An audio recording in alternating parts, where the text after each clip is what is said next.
July and just on a steady upswing. So open to any questions you might have or comments. Questions? We are moving along. Okay, Nick, you're up with Visitor and Business Services Thank you. or Vacation Bible School for those who. Whichever you prefer, we'll accommodate you. We want to do good customer service. So, been a great couple months with VBS. Couple bigger accomplishments. We finally launched Camp Spot. That went live on July 22nd. So far, so good. All of the reservations from Rec Track were transferred to Camp Spot. Have limited issues. Staff seems to like it pretty well so far. It's mobile friendly, so they're able to be out in the field when they're working with the park phone and answer questions, direct guests to where they need to go. Definitely some positive feedback on the online experience for customers when booking. So yeah, that's been really good. One other thing I wanted to highlight right now, I had a meeting with Rebecca, who's in charge of our rental facilities. With 2 months left in the fiscal year, we're already at higher revenue levels in many of those facilities than we were at the end of the fiscal year last year. So, and she's doing a fantastic job. We kind of put our heads together and decided, hey, when people are renting these hourly, let's try and upsell them. So if you're having a wedding, instead of showing up in the morning on Saturday and rushing to get everything cleaned up at the end of the night, we're saying, hey, why don't you pick Friday to set up, lock it up, come back Saturday, do the wedding, and then come back Sunday. We're starting to see the results of that. So it's very good to see. Yeah, other than that, a lot of other projects being worked on, but those are all in my report. So happy to answer any questions you have. Questions for Nick? Okay. Visitation report is, excuse me, is in the report. That's our monthly that Aaron fills out for us. It's kind of interesting. And if you have any questions, I'm sure Jason. Well, and it's worth just pointing out, July is our the single highest month on record for visitation this year. So probably due in part, I think June was a little bit down. So, and then Tunnel Park had an incredible month of 72,000 visits, by far the highest visitation for park in the data set too. So. They might have all been on the 4th of July. So the Lakeshore has been busy. So. Questions? Anything for Jason? All right, we'll move on to committee reports. So the executive committee has spent a lot of time so the July meeting was a lot about the millage and how the educational pieces were going. And most often those meetings are just about what the agenda is going to look like. And so I don't have anything particular that Kelly wanted to bring up. So, and I have no real significant notes from that. If you have an issue that you would like us to talk about, feel free to get a hold of Kelly, me, or Lucas, and we'd be happy to discuss it and see how to bring it onto the agenda. We did not have a meeting in August, so we're good to go on that one. That's pretty much it. I'm happy to answer any questions, but we really don't. We occasionally discuss if we should have them at a bar, but we haven't done that yet, so we're not. Okay, I guess I'm up for finance and policy as well.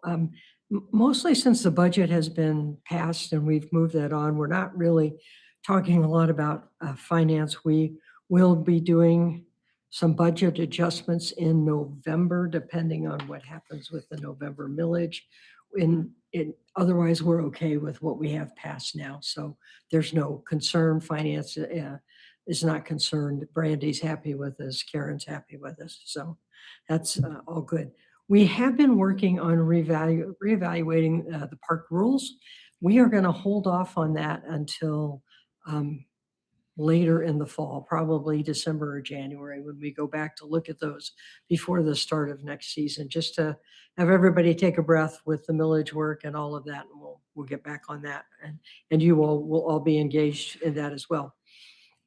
We did have you will have seen, we had a conversation in there with the Sheriff's Department about the flock cameras. That also is on hold. We're not making any decisions about that. I don't think they know exactly what they want to do. So Jason is working with the Sheriff's Department. So we're going to hold off on that.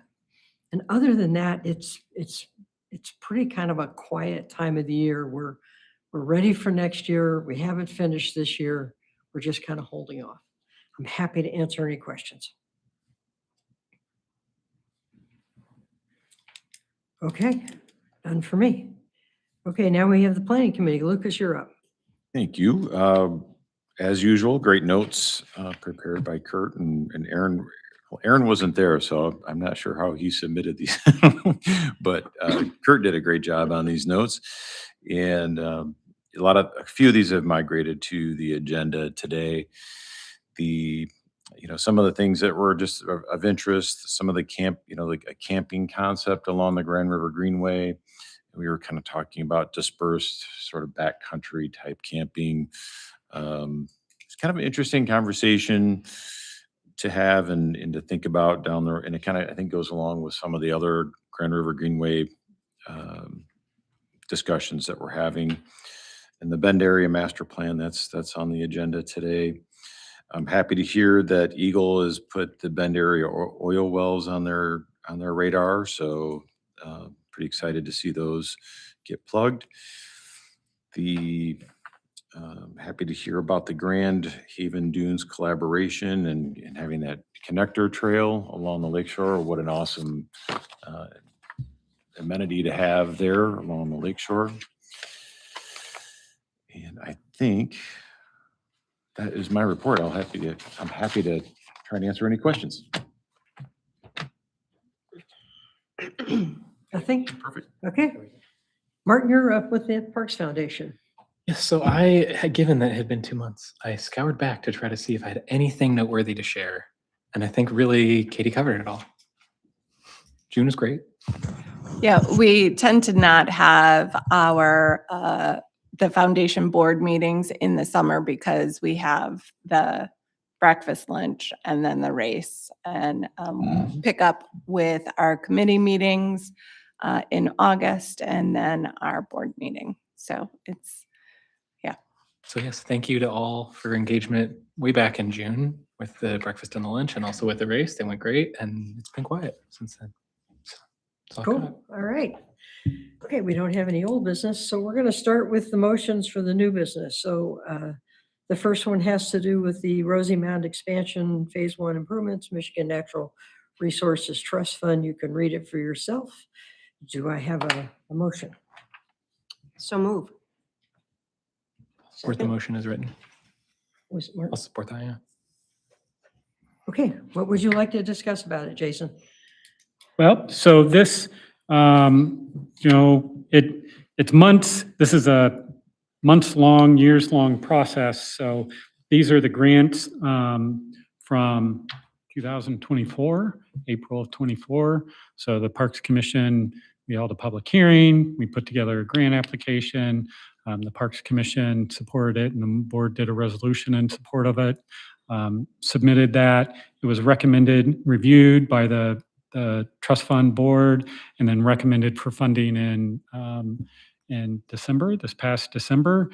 But then before we actually get the grant, it has to then work its way through the state budgeting process. So that's what we have now.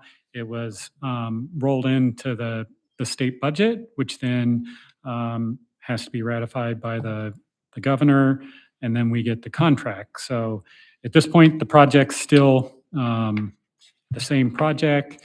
It is a $400,000 grant to help us with access improvement projects. So an initial trail, some improved parking, limited parking, vault restroom, which is initial phase 1, and then a connector trail up to the dune that then will connect in down with the lower boardwalk of the old original Rosie Mound. So pretty excited that we get this now, because I think we'll have time to get it bid and then get shovels in the ground before the end of the year.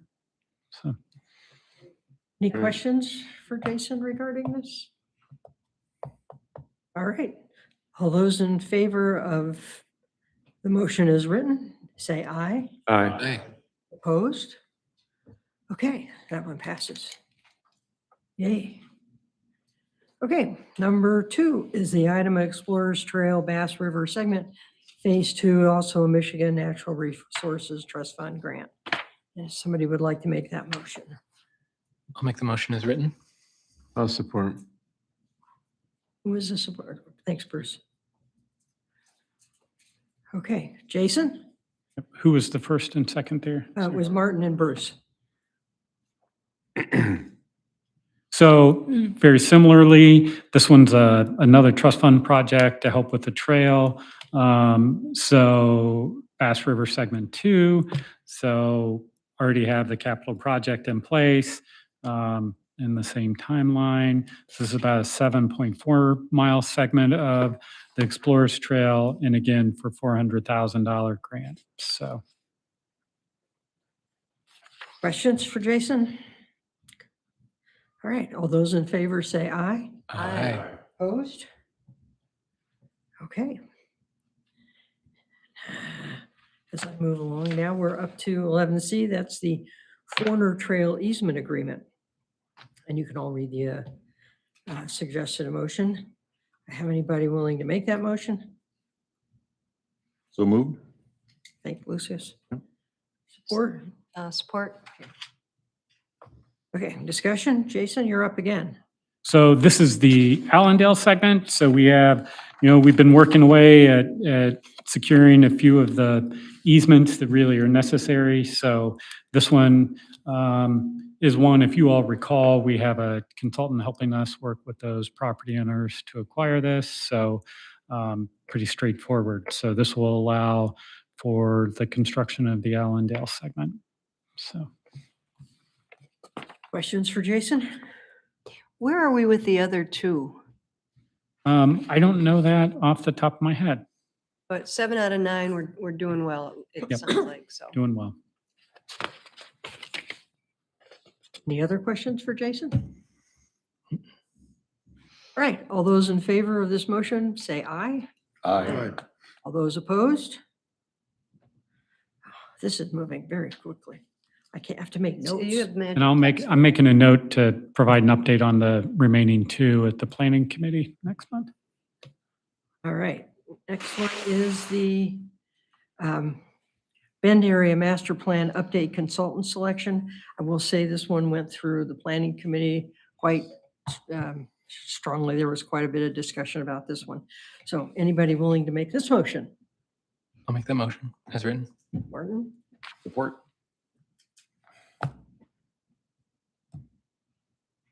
Jason, you want to talk about this one? Yes, so this, we had 8 different vendors, so we worked with the county's procurement staff to do this RFP.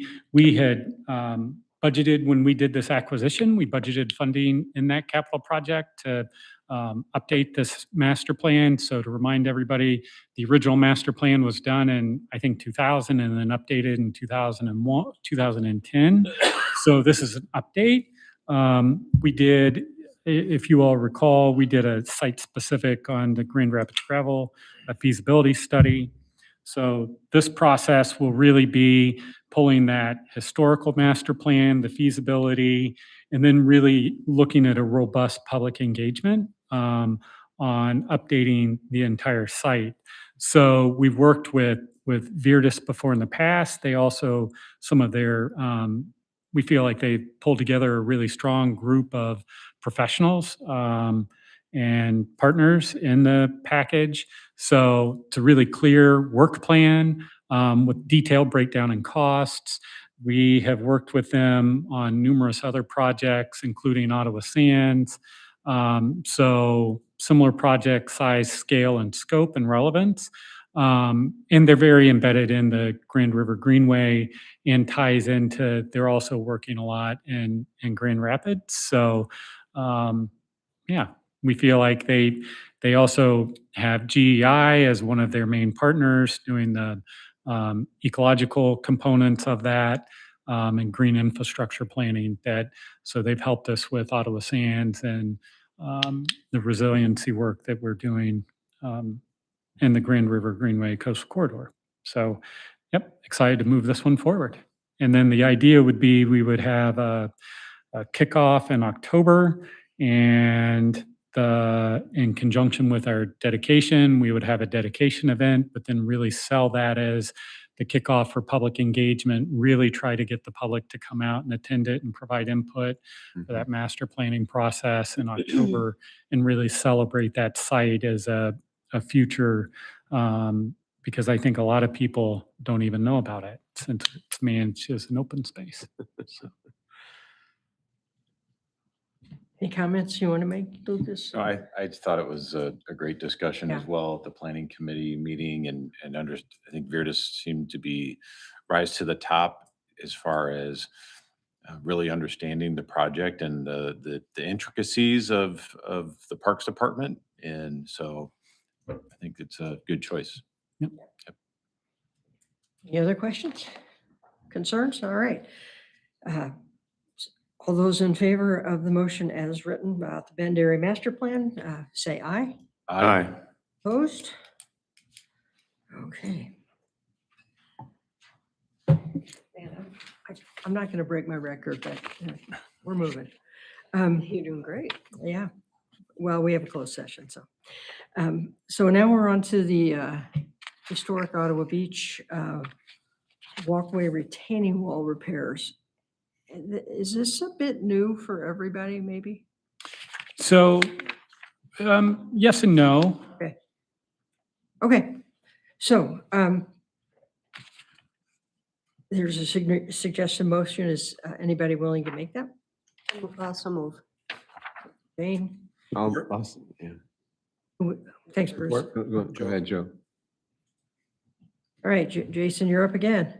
So this, and to give a little background, and I have a one-page history document on historic Ottawa Beach and in the background there. And if anybody's interested, just let me know and I'll share that with you. You know, historic Ottawa Beach is a very interesting park property culminated with multiple lawsuits over decades dating back to the 1800s. There were 12 parks parcels that were there, part of a platted subdivision. Those were deeded over to the county in the 50s. So then there was a settlement that had come from the Supreme Court. And part of that, we developed a master plan and did a survey to address encroachments. But some of these cottages, which are, your traditional seasonal cottages, but then some are homes, year-round homes. And some of these only have public access through the walkways or boardwalks, so they don't necessarily have vehicular access. And what's unusual about these cottages is we, as county parks, as the public agency, then have the obligation to maintain and upkeep these walkways and boardwalks. So this is one of our projects directly from our Parks, Recreation, and Open Space Plan to do some improvements to boardwalks there. So repairing and replacing some of the retaining walls that have been deteriorating over the years. Jason and Jeremy and our ops staff have done a great job of trying to repair them year to year, some of the old railroad ties that have deteriorated. But really, this is a planned major renovation project to repair some of those. So just a major renovation, but it's planned renovation. So if you all recall in the 27 budget, this is the one project that we asked to be funded on to the CIP, so we could go ahead and get this one started. That way we could get the work done before we hit the prime season in 2027. So Yeah, when I saw this on the agenda, there had just been a lot of information in the press about the state park retaining wall, that they're gonna have to, shut that area down for a Yes. couple years. And I'm thinking, oh, this isn't part of, no, this isn't part of that. This And is that's, in the, by the walkways as yep, opposed. yep. And that's those are the walls where the piers are. It's Army Corps of Engineers, and we'll be trying to understand the impact to the access there because our boardwalks tie right into that. Yeah, I Um, wondered how that's gonna affect us, but But this is much smaller, much smaller scale. So, less disruptive. yep. And it's an unusual, right? It's very unusual that we as a parks agency manage and maintain a public access to people's residences, but it's no different really than the road commission maintaining a road and the infrastructure along with that. That all goes back to, there was a 2005 stipulation settlement agreement, and that's our responsibility. We also have that's where the marina is and Mount Pisgah, and a small section of the beachfront there. So, yeah. All right. Any questions for Jason? All right, all those in favor of this motion say aye. Aye. Opposed? All right. Next one is about holiday pay for part-time limited benefit employees.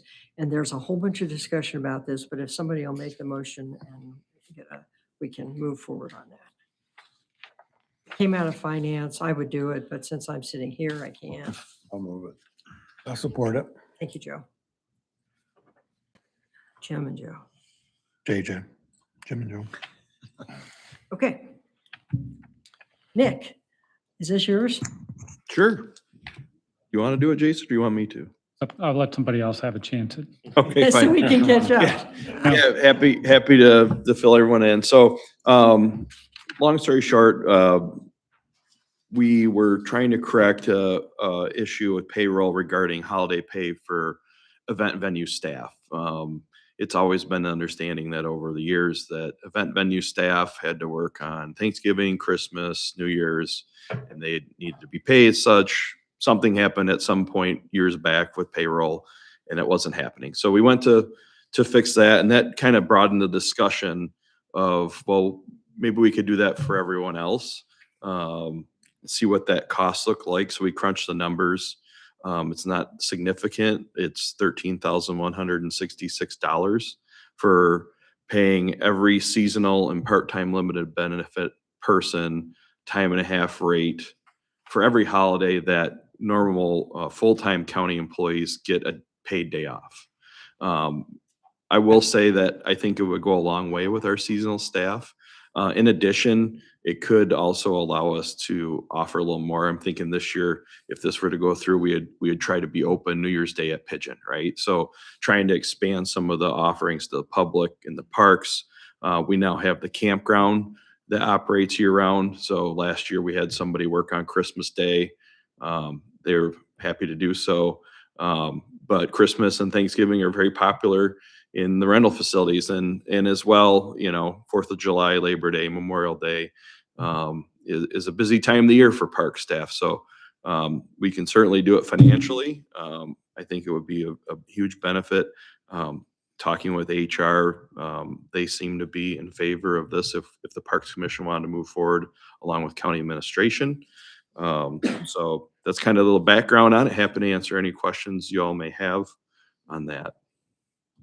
Questions? Seems like a very low price to pay for rewarding staff for that kind of service. So I think it's a good idea.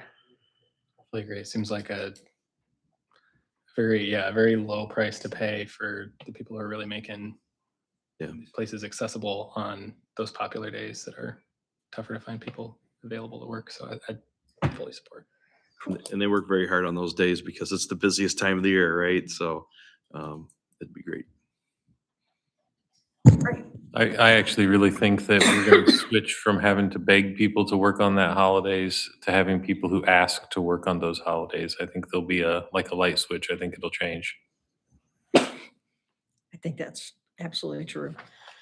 Although, okay, all those in favor of this motion as written, say aye. Aye.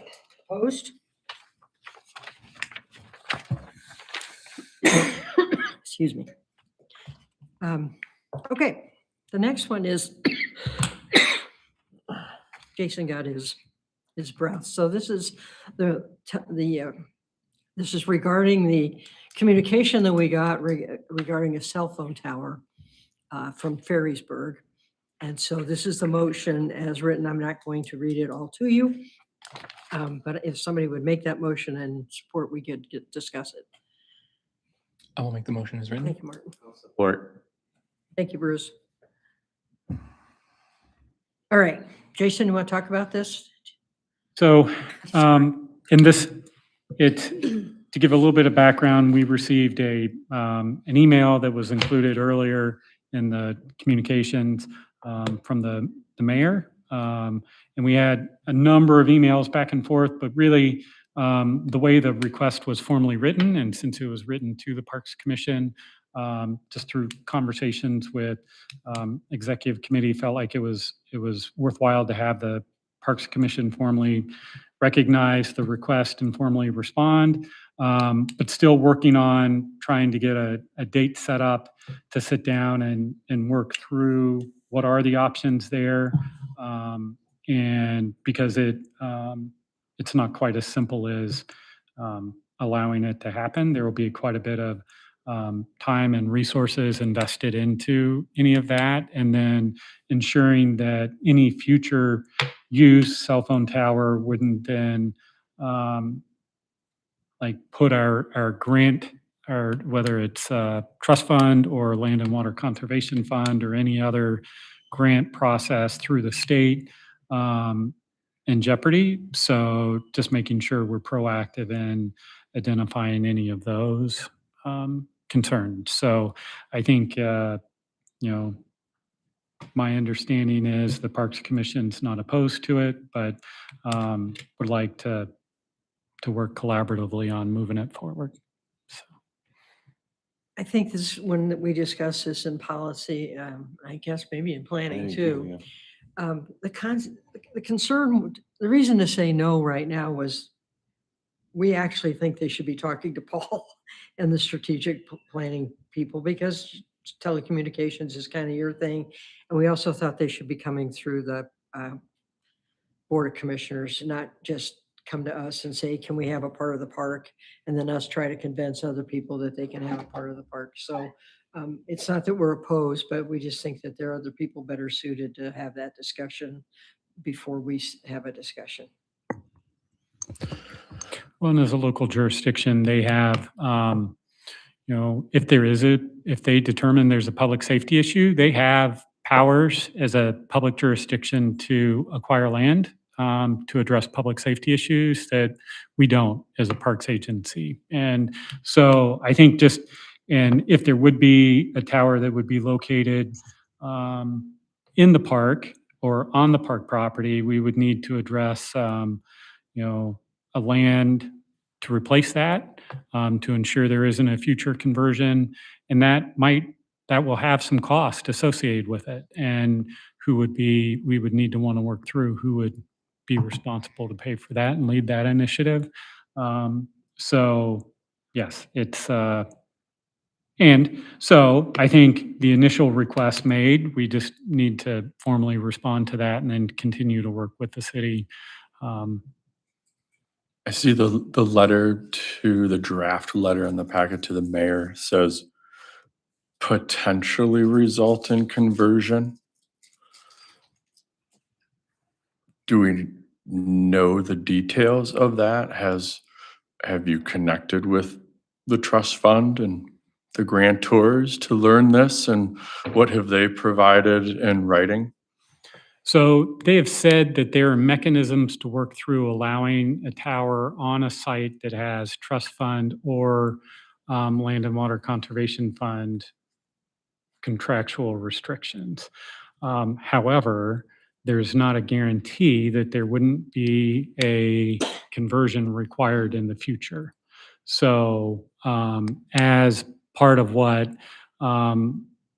we would want to work through is if a portion of the park was used, we would want to go ahead and proactively address the conversion aspect. Because as it is, they'll say, well, you can put it there, but in 5 years or 10 years, we might tell you you need to do a conversion. The issue that happens when that takes place is it's a very similar timeline and process to acquire the property, going through an appraisal and environmental, doing all of that work. And then while you're doing that process, normally, 18 to 24 months, you're not eligible for any trust fund grants or land and water conservation fund grants. So I think that, yes, they say it's doable, but I would propose to the commission, well, if it is something that we would want to consider, we want to guarantee that there's no conversion. So the only real way to do that is doing the conversion ahead of time. So identifying the property, the replacement value, and then having that be replaced. So if we identify an acre of land that is suitable, let's find that conversion property ahead of time and take care of that. And there are a number of parcels that I think are in the general area that might lend themselves to that. But that should be something that Ferrisburg funds, not parks. So. Yeah, I'm familiar with this project. It's been discussed for many, many years. Ferrisburg, yes, they do have a coverage issue. There's a safety issue. They've been investigating their lands. They've been working with private landowners. They've been working with a cell phone tower consultant for a while. There's been a very, very big challenge to address that concern in the community. I'm somewhat hesitant. I know because in the comments or in the draft letter, it talks about due to impacts to natural resources and visibility concerns. I'll just add we have built a cell tower in Parks property before. It didn't have grant conditions, but it's on Fillmore. Right. You can't see it. So it can be done. And there's an area that's wooded before you get to the entrance of the park heading west that kind of looks at that. Like this has been looked at a lot. It tucks in a short distance off the road, can't see the tower. And this side, they're looking for 50 by 50 foot space. It's not very big at all. I'm hesitant for the commission to flat out say no until all these things have been explored even further as the city navigates. I understand that we're saying, yes, we want to collaborate and find other sites, but I don't know. They've been looking at this for years, and tower consultants have been looking at it for years. And I don't personally want to close the door as a Parks Commission. I get the sensitivity to it. There's a lot of land there, and there's the way that this communication and safety infrastructure, I think there's an opportunity to just leave the door open and still explore, not say yes to a tower right on Parks land, but do we need to flat out say no? I think it says decline at this time, because it does say at the last, we would be happy to have it brought back to the commission for consideration. Yeah, I don't think we're The closing. response would also reaffirm OCPRC's willingness to participate in discussions regarding materially different alternatives that do not create unacceptable, and it would come back to the commission. So I just think it's this particular one. And I see that, Linda, as currently presented. Yeah.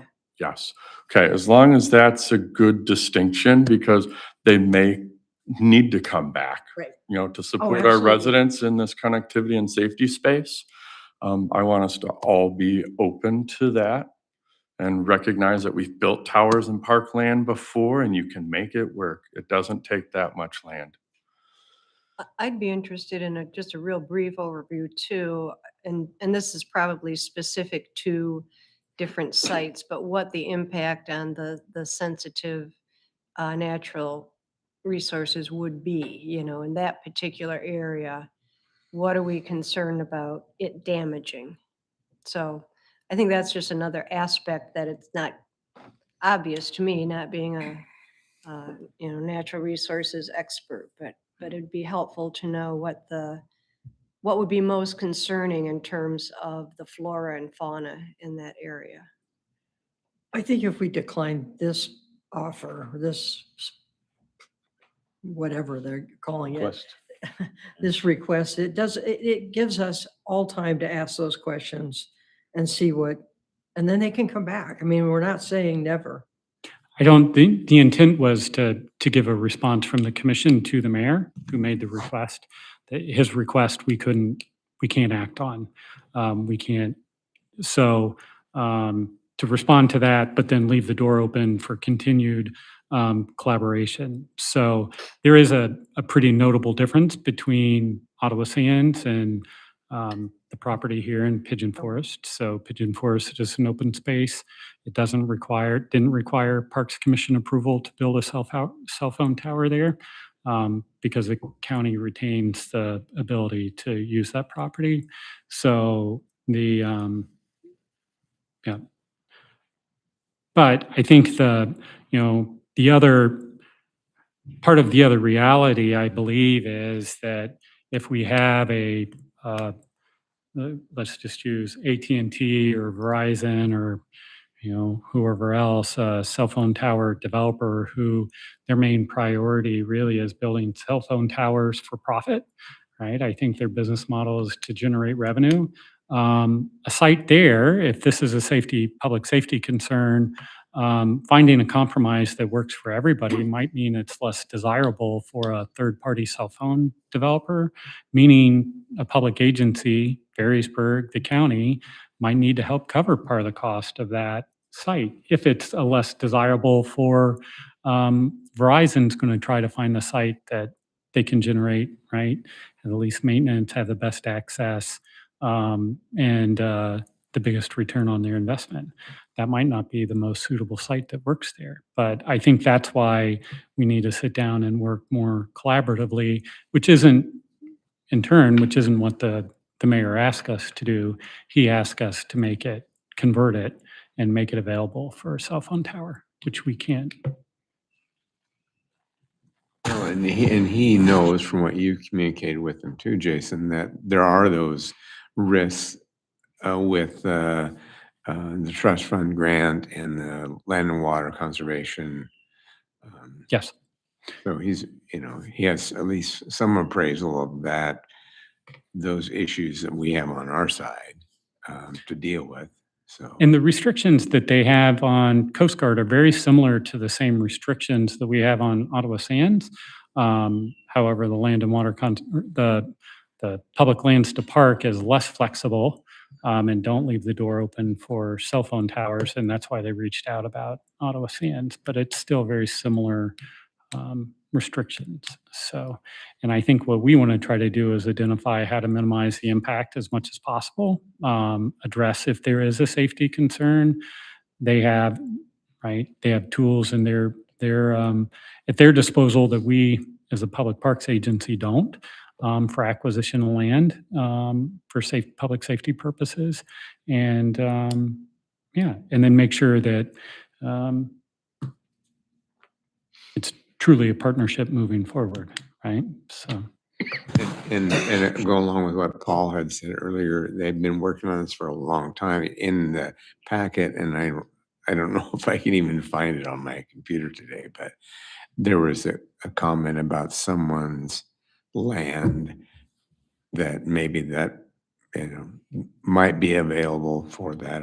I'm assuming that's already been explored in the past anyhow, but I don't know if that Yeah. particular. And I think there piece. might be a few others still being explored that could potentially work. So I appreciate the sensitivity to this request, and I appreciate how you wrote this as well, the way that they presented this request, because if they do get to the point of, man, there's nothing else we can do, there has to be substantially more information to justify what this looks like and explain the path forward with us. So thank you for that. Well, no, and I think having, right, consultants who are making sure that, right, understand what those costs are sites, and although it might not be one that Verizon might pick as one that they build, it might need to be subsidized by a public agency to help get that to work. So I think there are some opportunities there. It's just trying to minimize the impact to the park and the property, ensure that we don't jeopardize a future conversion, and then who's funding and leading it. So, because it will be a considerable amount of work for somebody that's really outside of our scope of work for parks. So, Are any other questions, comments, concerns?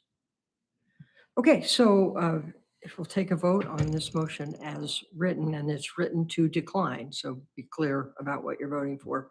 The motion is written. All those in favor, say aye. Aye. Opposed? Okay. All right. Now, don't get excited because we have a closed session today, so we haven't had one for a while. We are now back at the point of public comment, and we don't have anybody in the room. And I don't know if anybody can hear me online. Oh, they can. So same rules apply. If you have comment, feel free to go to the email address that's in the headline of the YouTube video, and that's ocparks@miottawa.com, .org, and then title it Parks Commission Public Comment. And somebody, I promise, will get back to you. Okay, we are at Commissioner's Prerogative. So Bruce, we'll start with you. Well, I just want to make comment on the interpretive plan that there was. I really appreciated the history that was written initially, that whoever the company that did this proposal, it was pretty enlightening. And being somewhat new to Michigan, we've been here well over a decade, but heard how the White Pines went. We lived in Spring Lake, so all those places that process all that wood that rebuilt Chicago after the Chicago fire, and a lot of probably some of Holland, and probably some of Wisconsin had a big fire the same year, same summer. Anyway, it was enlightening to see that history and the indigenous comments of the history. And I didn't grow up in Michigan. I didn't study Michigan history, but that was a little smattering of Michigan history there. So it was a good teaser anyhow. It was good. So their presentation was very It good. was really good. I didn't read it word for word all the way to the end because it was fairly long, but I will. But anyway, I really appreciated that. That was great. Cool, thank you. Lucas? I concur with Bruce's thoughts on that, and excited to see that come to fruition, and really think about, this Kent County and Ottawa County project, and looking at this longer stretch of the river and how all of it ties together in the history of it. So great work there, and that's all I have. Cool. Jane? Nothing? Martin?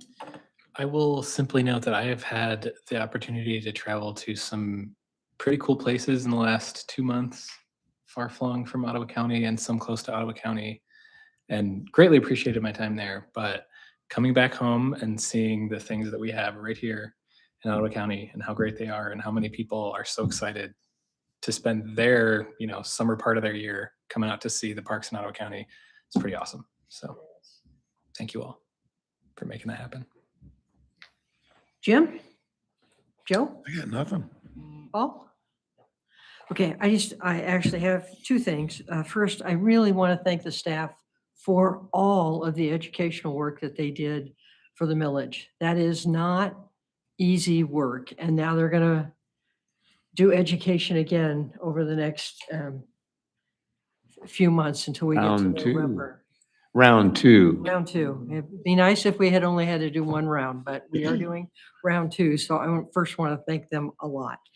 The second thing is, I don't know which commissioners are up for renewal this fall. It might be you and Lucas, maybe? I'm not sure. I don't know. If you are, start paying attention to the county website if you plan to stay. If you want to stay for another 3-year term, because you do have to apply again and you have to go through the committee, whatever they call that committee now, and That's then different than it was. and then be voted on by the Board of Commissioners. So I don't know if it's up on the MI Ottawa. I'll look, it's on my to-do list here to double check Right. that and then reach out and let anybody know. And then there's a online application process. You have to have your resume again and all that. Although I will tell you, it carried over a lot of, it did carry over from what you had, but if you have to update it, you can do it from there. So I just wanted to, as September Thanks, comes. Linda. I think that could be me. And if you're not going to stay, if you'll let Jason know, that would be, or Kelly, that would be awesome too. Okay, so there is a It is list. Bruce. Say again? It is Lucas and it is Bruce. Is it? Yeah. It's on there. Martin says. It's on the website. Okay, It's on the website. it's a website. So you have to reapply again. If So you're, that's Bruce and I? I don't know. I don't keep track. Oh, okay. I knew I was Jane and I were last year, so Their term limits, 12 years. 12 years total? You could told her, so if Be you're older then. I'm telling you. Technically, Paul and dead Phil, by too. then. Yeah, hopefully it'll still be alive, but you know. I think so. Okay, so we are going to go into closed session. So that'll require closing the door and I don't know who has to leave, but I need to make a change to the motion